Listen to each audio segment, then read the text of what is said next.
O PIB, Produto Interno Bruto Brasileiro, cresceu 1,2% no segundo trimestre deste ano em comparação ao trimestre anterior. É o quarto resultado positivo consecutivo do indicador após recuo de 0,3% no segundo trimestre do ano passado e acabou se tornando o sétimo maior crescimento no mundo entre os 26 países que participam do levantamento feito pela Austin Rating.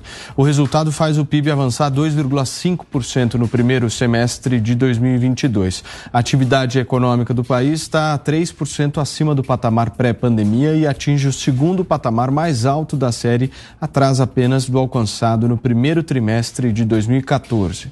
O crescimento no segundo trimestre de 2022 foi provocado principalmente pela alta de 1,3% no setor de serviços. O PIB, que é a soma dos bens e serviços finais produzidos no Brasil, chegou a 2,4 trilhões de reais em valores correntes. Os dados são do Sistema de Contas Nacionais Trimestrais, divulgado inclusive pelo Instituto Brasileiro de Geografia e Estatística, o IBGE. Cris, vamos lá falar um pouquinho de economia, porque economia, política e eleição tem tudo a ver. É aquilo que eu falava no início aqui do nosso programa, né? O eleitor tende a olhar para a sua vida neste momento, analisar como ela está, se ela estiver boa, avalia o governo como indo bem, se ela estiver ruim, avalia o governo como indo mal. Sempre a culpa é do governo, né? Aquela explicação básica, mas é o que acontece em geral na cabeça do eleitor. E veja que a gente tem tido números surpreendentes para a economia. Os vários profetas do Apocalipse aí estão tendo que revisar o PIB para cima, né, porque davam um PIB muito menor, estão tendo que revisar a inflação para baixo, porque davam inflação muito maior, taxa de desemprego para baixo, porque davam que o desemprego estaria maior, e obviamente que os partidos de oposição aí tentando fazer de tudo para desviar a atenção do eleitorado dessas boas notícias econômicas e tentar jogar em cima do atual governo a pecha ainda de fascista, agora de golpista, os apoiadores querem ir armados para as urnas, eles ficam com essas narrativas todas para tentar distrair a atenção e dar uma ideia de que não vote nesse governo, distrair que as pessoas não fiquem atentas à economia. A economia está indo muito bem e não só em termos do que se projetava por conta do pós-pandemia, mas especialmente na comparação com outros países. E não são esses países vizinhos aí que estão dominados por ditadores de esquerda, não.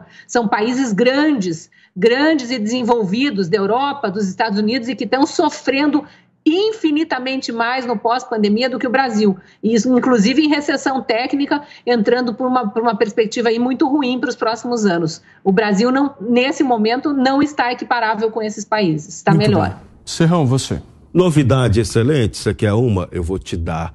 A economia está desacoplando o seu desempenho da questão política. Não podia haver notícia melhor.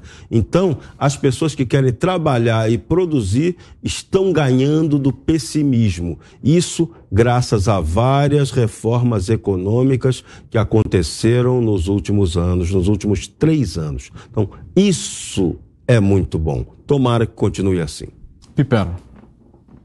A economia, de fato, ela teve um salto importante no segundo trimestre. É sempre bom lembrar isso, mas se as pessoas perguntarem o que elas estavam fazendo e sofrendo até o verão passado, elas farão sim uma retrospectiva e vão se lembrar que até 3 meses atrás, por exemplo, o Brasil tinha taxa de desemprego, inflação e também taxa de juros, tudo isso em 2 dígitos. Felizmente melhorou um pouco. Agora, então, já que e também muito alavancado por uma certa bonança em relação às commodities, né? O Brasil é um exportador de commodities e o Brasil se beneficiou desse movimento, inclusive, da guerra. Agora, é importante também que a gente olhe para a LDO, já que está entrando mais dinheiro, por que então o auxílio emergencial teve um aumento de apenas 1%, salário mínimo sem correção real e outros indicadores que poderiam beneficiar as pessoas, como, por exemplo, a correção da tabela do imposto de renda, que não vai acontecer em 2023. 1 minuto, Constantino.